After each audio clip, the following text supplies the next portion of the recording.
익숙한 본문이시죠? 우리가 몇 주 전에 구역 모임에서 이 말씀을 나누었습니다. 제가 그 야곱 이야기 중에서 가장 또 중요하고 재밌다라고 생각하는 본문이 이 오늘 본문하고 창세기 32장 야복강 본문인데요. 그 오늘 먼저 이 말씀 나누고 나중에 기회가 되면 또 32장도 나눌 수 있으면 좋을 것 같습니다. 본문에 보시면 야곱이 지금 브엘세바를 떠나서 하란으로 향하는 과정 중에 있습니다. 야곱이 이렇게 긴 여정을 떠나게 된 이유는 두 가지 때문이죠. 첫 번째로는 형 에서의 장자권을 빼앗은 결과로 형이 동생 야곱을 죽이려 했기 때문에 이고, 두 번째로는 이 아버지 이삭이 자신이 그랬던 것처럼 자신의 친족을 통해서 야곱이 결혼하기를 바랬던 마음, 이 두 가지로 인해서 야곱이 이 긴 여정을 떠나게 됩니다. 이렇게 야곱이 이 여정을 떠나게 된 나이가 놀랍게도 아마도 77세 정도로 이때가 추정이 됩니다. 반면에 그 레아와 라헬은 한 20세 안팎의 여성이었을 것으로 추정이 됩니다. 그래서 이게 나이를 알고 나면 상당히 깹니다. 이게 우리가 야곱, 라헬 이 로맨스 7년을 수일같이 여겼더라 이렇게 생각하는데 이제 우리 기준에 굉장히 안 맞죠. 그래서 창세기의 당시의 이 고대 근동의 문화와 우리가 지금 살고 있는 그 문화의 간극이 얼마나 큰가를 또 이런 것을 통해서도 볼 수 있습니다. 근데 당시에는 이게 통용되는 그렇게 이상하지 않은 일이었다라고 합니다. 자, 오늘 본문에 나오는 이 야곱의 꿈 이야기를 통해서 제가 오늘 여러분하고 그 고대 근동 문화의 관점에서 좀 이 배경을 살펴보고 또 신약과의 연결되는 그 지점도 같이 좀 살펴보면 좋겠다는 생각을 했습니다. 그 야곱이 이 외삼촌인 라반이 있는 곳을 하란을 향해서 지금 가고 있습니다. 대략 한 브엘세바에서 하란까지 900km 정도, 도보로 한 달 정도의 여정이 걸리는 그 길이었고요. 그리고 이 야곱이 머무른 이 베델이라는 지역은 아마도 약 한 100km 정도 떨어진 곳으로 추정이 됩니다. 그러면 한 사나흘길 정도를 야곱이 가서 거기서 이제 유숙을 그곳에서 한 것입니다. 그래서 베개로 쓸만한 돌을 주워다가 잠이 들었는데 그때 야곱이 굉장히 희한한 꿈을 꾸게 됩니다. 사실 야곱이 이 꿈을 통해서 하나님을 실제로 만나게 되는 경험을 하게 되는 겁니다. 야곱의 꿈의 내용을 보면 굉장히 좀 희한하죠. 꿈에 보니까 하늘로부터 땅까지 사닥다리가 있는데 그 사닥다리를 천사들이 막 오르락내리락 하고 꼭대기에 하나님이 서 계시는 그런 장면을 야곱이 그 꿈 가운데 보게 됩니다. 그리고 하나님이 이 꿈을 통해서 아브라함에게 하셨던 약속을 야곱에게 다시 한번 주십니다. 땅과 후손과 또 그 후손으로 말미암은 복에 대한 이야기를 다시 한번 약속해 주시죠. 그래서 하나님이 이 약속을 지키실 때까지 야곱과 끝까지 동행하겠다라고 이렇게 말씀을 하십니다. 그래서 이런 그 하나님이 야곱에게 나타나시는 신연 체험이라고 불리는 이 체험을 한 후에 야곱이 일어나서 이런 고백을 하죠. 두렵도다. 너무나 두렵다. 이 얼마나 두려운 장소인가. 여기가 하나님의 집이 아닌가. 바로 여기가 하늘로 들어가는 문이 아닌가. 이렇게 야곱이 자기 외침, 자기 고백을 합니다. 그리고 야곱이 자기가 베고 잤던 이 돌을 기둥으로 삼아서 그 하나님이 자기에게 나타났던 그 장소를 기념하는데, 고대 근동에서는 보통은 그 신들이 거처하는 곳, 신들이 집합하는 곳을 이 돌을 기둥으로 세워서 표지를 삼았다라고 합니다. 나중에 가나안 땅에 들어갈 때는 하나님께서 이런 표지들을 허물라고 하시는데 야곱에게는 이 베델에 기둥을 세우는 것이 허락이 됩니다. 그래서 야곱이 여기에 기름을 붓고 장소의 이름을 하나님의 집 베트엘이라고 명명을 하는 것이죠. 그리고 나서 이제 마치 그 조건부 약속처럼 보이는 서원을 야곱이 드리고 있습니다. 그래서 야곱이 지금 꿈에서 이런 희한한 장면을 봤는데 이게 고대 근동 관점에서는 어떻게 보일까?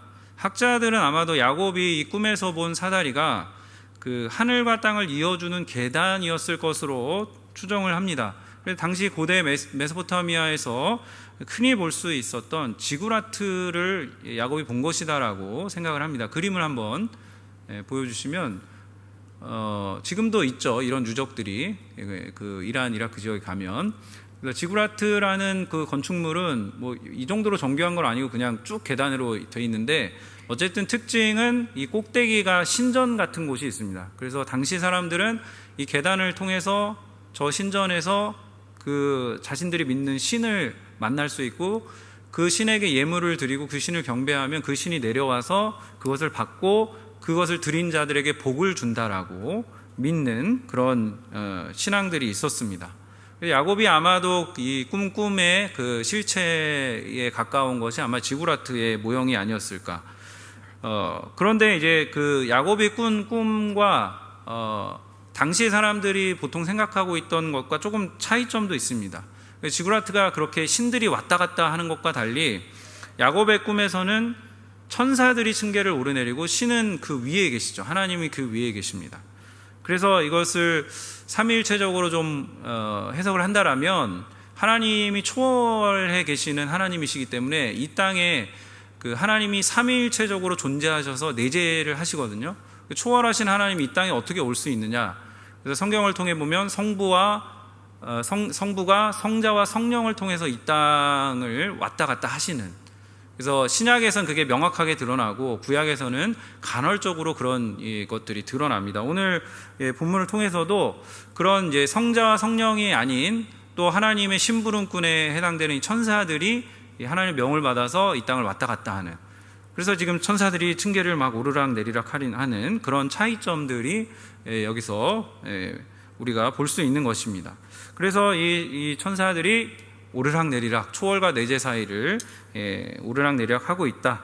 자, 이게 굉장히 좀 중요한 이야기인데, 야곱이 이 신현 체험을 하고 나서 이 장소를 베트엘이라고 명명을 합니다. 이 베트엘, 하늘로 연결되는 문, 하나님의 집, 그죠? 그래서 당시 세계관에서 볼 때는 하늘로 들어가는 문은 바빌로니아였습니다.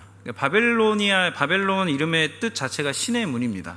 근데 지금 여기 보시면 당시 최고의 문명을 자랑하던 바빌로니아가 신의 문이 아니라 가나안 땅에 있는 이 베트엘이 하늘의 입구가 된다라는, 신과의 소통이 가능하게 되는 하나님의 집이 된다라는 그러한 이름으로 명명이 되고 있는 것입니다.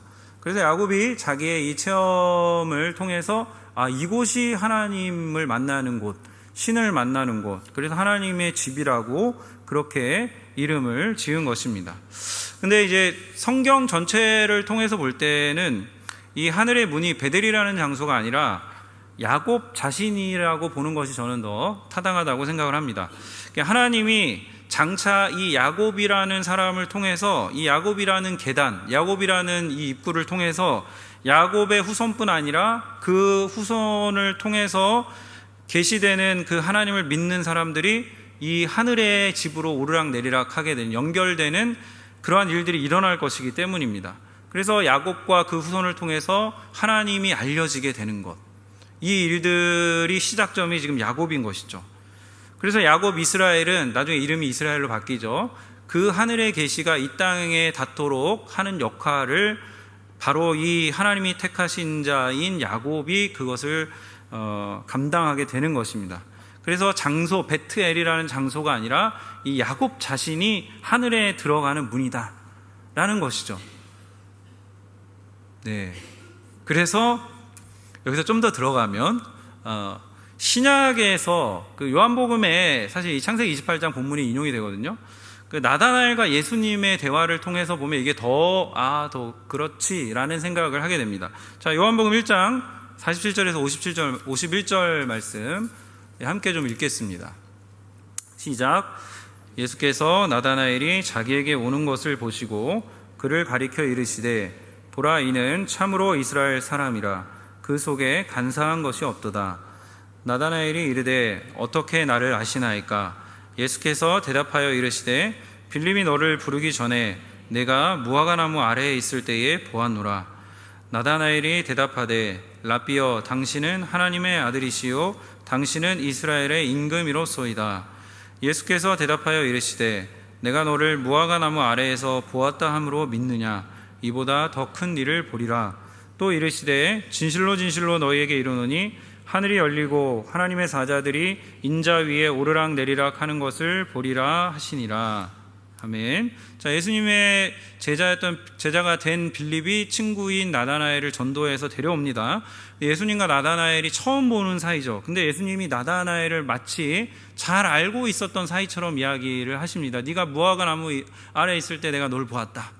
그러고 나서 이 말씀을 하시는데 그 나다나엘이 무화과 나무 아래에서 도대체 뭘 하고 있었냐 라고 할 때 이 신학자들이 아마 무화과 나무 아래에서 이 나다나엘이 창세기 28장 이 본문, 하나님의 신현 체험에 관한 본문을 묵상하고 있었을 가능성이 높다라고 추정을 합니다. 상당히 설득력 있는 이야기입니다. 왜 우리가 방금 살펴본 본문의 내용을 그러면 이 나다나엘 1세기 당시의 유대인들은 우리랑 똑같이 지금 해석하고 보고 있었느냐? 조금 다르게 이 유대인들이 다르게 보고 있었을 것이다라고 추정을 합니다. 그게 왜 그러냐면 이 기원전 586년에 남유다가 멸망을 하게 되죠. 바벨론에 의해서 멸망하게 되고 이 유대인들이 포로로 잡혀가게 되고 그 이후로 계속해서 그런 유랑의 생활, 자기 나라가 없는 혹은 식민 지배 받는 생활을 하게 되죠.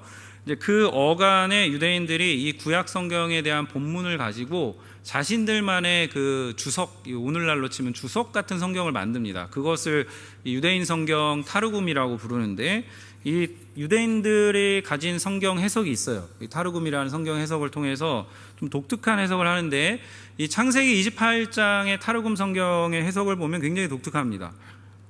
그래서 이 주석의 해석을 보면 야곱이 아버지의 집을 나서서 하란으로 가는 길목에 노숙을 하게 되는데 이때 그 야곱을 따라 나선 야곱의 수호 천사가 있어요. 근데 야곱이 이제 노숙하면서 잠이 드니까 수호 천사가 이 계단을 통해서 하늘로 올라갑니다. 그 하늘로 올라가서 막 이렇게 외치는 거예요. 야, 하나님 보좌에 있는 그 얼굴이, 그 사람이 여기 있어.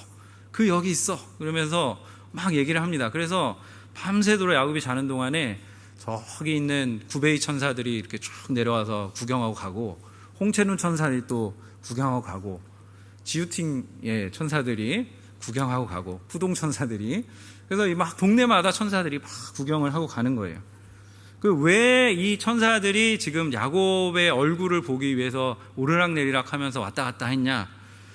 왜냐하면 그 하나님의 보좌의 그 보좌 뒤에 얼굴이 새겨져 있는데, 얼굴이 새겨진 그 사람이 있는데 하나님이 너무 광채 가운데 계시기 때문에, 너무 빛나기 때문에 그거를 누구도 본 사람이 없는 거예요. 근데 그 야곱이 지금 이 하나님의 보좌에서 바로 밑에, 수직 밑에 아래에 있는 땅에 그 하나님의 등받이에 있는 얼굴의 사람이 여기 와 있다 라고 하니까 천사들이 다 와서 그 얼굴이 도대체 누구냐, 이거를 막 보고 갔다고 하는 이런 해석이 있는 겁니다. 예, 잘 따라오고 계시죠? 그래서 그래서 이 해석이 뭐 맞냐 틀리냐 뭐 그런 진위를 떠나서 왜 유대인들은 그 포로기 당시에 이 타르굼이라는 성경을 통해서 이런 해석을 해왔는가, 그런 것들을, 그 이유를 추정해 보면, 지금 이 야곱이 부모의 곁을 떠나서 정처 없이, 자기가 어떻게 될지 몰라요. 그냥 무작정 도망쳐 나와서 지금 길을 떠나고 노숙하고 있습니다. 정처 없는 신세가 된 겁니다. 근데 그런 그 처지와 비슷하게 지금 유대인들, 그들 자신의 정체성이 뭐냐면 이 계속 포로로 있는 거예요. 하나님이 택하신 민족, 하나님이 부르신 민족인데 지금 자신들의 정체성은 나라를 잃고 빼앗기고 포로로 끌려가 있고 계속해서 식민 지배를 당하는 그런 처량한 신세 가운데 있는 겁니다. 그런 가운데서 유대인들이 집중했던 게 뭐냐면 우리의 정체성이 도대체 뭐냐. 그들이 정말 잃어버리기 쉬웠던 게 느헤미야나 에스라서의 그런 본문들 보면 정체성 문제가 생기잖아요. 그래서 유대인들이 이런 해석을 통해서 우리가 우리 조상 야곱과 같이 지금 정처 없는 나그네 길 가운데 있지만 그 길 우리가 한가운데 있어서 우리가 진짜 어떤 사람, 우리가 어떤 존재인지 어떤 사람인지 우리의 존재에 대한 물음을 하고 있는데 그 답을 창세기 28장에 이런 해석을 통해서 얻고 있는 거예요. 야곱이 비록 지금 이렇게 가고 있는 사람이지만 그 사람은 지금 누구냐? 하나님 보좌 뒤편에 얼굴이 새겨진 자. 그래서 하나님이 약속하신 바를, 아브라함을 통해 약속하신 바를 이루는 그런 존재로서 야곱이 이렇게 있는 것처럼 우리가 야곱의 후손으로서 우리도 마찬가지로 그 하나님과 함께하는 하나님의 백성으로서의 그 정체성을 우리는 여전히 견지하고 있다. 자, 이런 배경 아래서 이런 아마 타르굼의 성경의 해석이 나왔을 것이다. 그래서 유대인들이 이 창세기 28장의 이 본문과 이 해석을 굉장히 마치 자신들의 그 현실에 와닿으니까 굉장히 사랑하고 각별한 의미로 이 본문을 생각했을 것이라고 추정을 하는 것입니다. 근데 그런 상황에서 예수님이 나다나엘에게 네가 무화과 나무 아래에 있을 때 널 보았다. 근데 나다나엘이 그걸 믿죠. 그러니까 네가 그걸 믿느냐? 네가 이걸 믿으니 너는 더 큰 거를 볼 것이다. 인자가 비슷한 말씀이죠. 인자가 장차 천사들이 인자 위에 오르락내리락 하는 것을 보게 되면 너는 더 놀라게 될 것이다. 이런 말을 하는 겁니다. 예수님이. 그래서 여기서 인자 위에 오르락내리락 한다. 인자라는 표현은 여러분 잘 아시다시피 다니엘서 7장에 나오는, 그죠? 이 사람의 모습을 하고 하늘로부터 구름을 타고 오는데 온 우주의 그 통치권을 하나님께 상속받은 그런 신적인 존재. 예수님이 지금 그 인자를 자신이라고 천명하고 계시고, 장차 천사들이 자기 위를 오르내리게 되는 것을 볼 것이라고 말씀하심으로써 예수님이 자신이 어떤 존재인지를 드러내고 계신 것입니다. 잘 따라오셨죠? 요약을 하자면 구약 성경에서 야곱을 통해 하늘 성전으로 이어지는 그 계단, 문이 연결된 것처럼, 이 야곱이라는 사람을 통해서 연결된 것처럼, 이 야곱 이스라엘은 사실 구약의 하나님 나라의 시작이죠. 그죠? 이스라엘의 기원이죠. 이 신약 시대에는 예수님이 그 역할을 대신해서 오히려 그 역할을 완전하게 성취하셔서 예수님이라는 계단, 예수님이라는 문을 통해서 이제 하늘 성전으로 들어가는 이런 일들이, 더 놀라운 일들이 이제 펼쳐질 것이다. 일어나게 될 것이다. 예수님이 지금 나다나엘에게 그걸 얘기하신 것입니다. 그래서 이 타르굼의 창세기 해석에 빗대어서 설명하면 구약시대의 야곱과 그 후손이 비록 나그네처럼 처량하게 살아왔지만 실제로는 그들이 하나님의 보좌에 새겨진 특별한 존재들이었다. 그런 것처럼 이제 예수님 그리스도 아래서 예수님을 믿고 연합한 사람들은 예수 그리스도를 통해서 그 하늘에 이르게 되고, 이 땅에서는 비록 나그네처럼 너희가 살아갈 것이지만 너희의 궁극적 운명은 하나님의 보좌 우편에서 그 하나님과 함께 온 세상을 다스리는 또 풍성한 하나님의 삶과 은혜를 누리게 될 것이다. 그런 존재로 너희의 정체성이 사실은 궁극적으로 거기에 있다 라는 것을 연결해서 우리가 생각해 볼 수 있는 것입니다. 그래서 구약의 야곱 이스라엘이 하늘로 이스라엘 백성들 그 후손들을 인도하는 문이었다라면, 이제 신약의 새 이스라엘을 시작하신 이 인자가, 예수 그리스도가 교회를 통해 모든 열방과 족속을 하늘로 인도하는 문이 될 것이다. 이런 해석이 가능하게 되는 것입니다. 자, 말씀을 정리하겠습니다. 여러분, 우리의 정체성은 어디에 있는가? 우리의 정체성은 예수 그리스도의 언약 아래에 있는 자녀됨에 있습니다. 그분의 언약 아래에 있는 자녀가 되었다. 아브라함의 복이 야곱을 통해서 이스라엘에게 미친 것처럼 예수 그리스도께서 우리에게 오셔서 우리를 구원하셔서 우리가 하늘로 연결하도록 하시는 문이 바로 예수 그리스도가 되신 것입니다. 그래서 우리가 이곳 상해에서 정처 없는 나그네 같은 인생을 사는 것 같지만 야곱이 결국에는 가나안으로 다시 돌아오게 되는 것처럼 우리도 인생의 수고를 다하게 되면 하나님이 약속하신 그 예비된 나라, 영원한 나라에 이르게 될 것이라는 그것을 우리가 다시 한번 상기해야 하는 것입니다. 왜 이것을 상기하냐면 우리가 자주 그 정체성을 잃어버리기 때문입니다. 하나님을 인정하면서도 우리는 늘 야곱과 같은 태도를 보이곤 합니다. 하나님이 직접 약속을 해 주셨음에도 불구하고 야곱이 하나님께 하고 있는 태도는 무엇입니까? 여전히 하나님을 의심하고 하나님과 거래하고 하나님에게 조건을 걸고, 그래서 이 서원, 여기 야곱이 하는 서원이 믿음이 있는 것처럼, 얼핏 보면 있는 것처럼 보이지만 믿음이 있는 것이 아니라고 저는 생각을 합니다.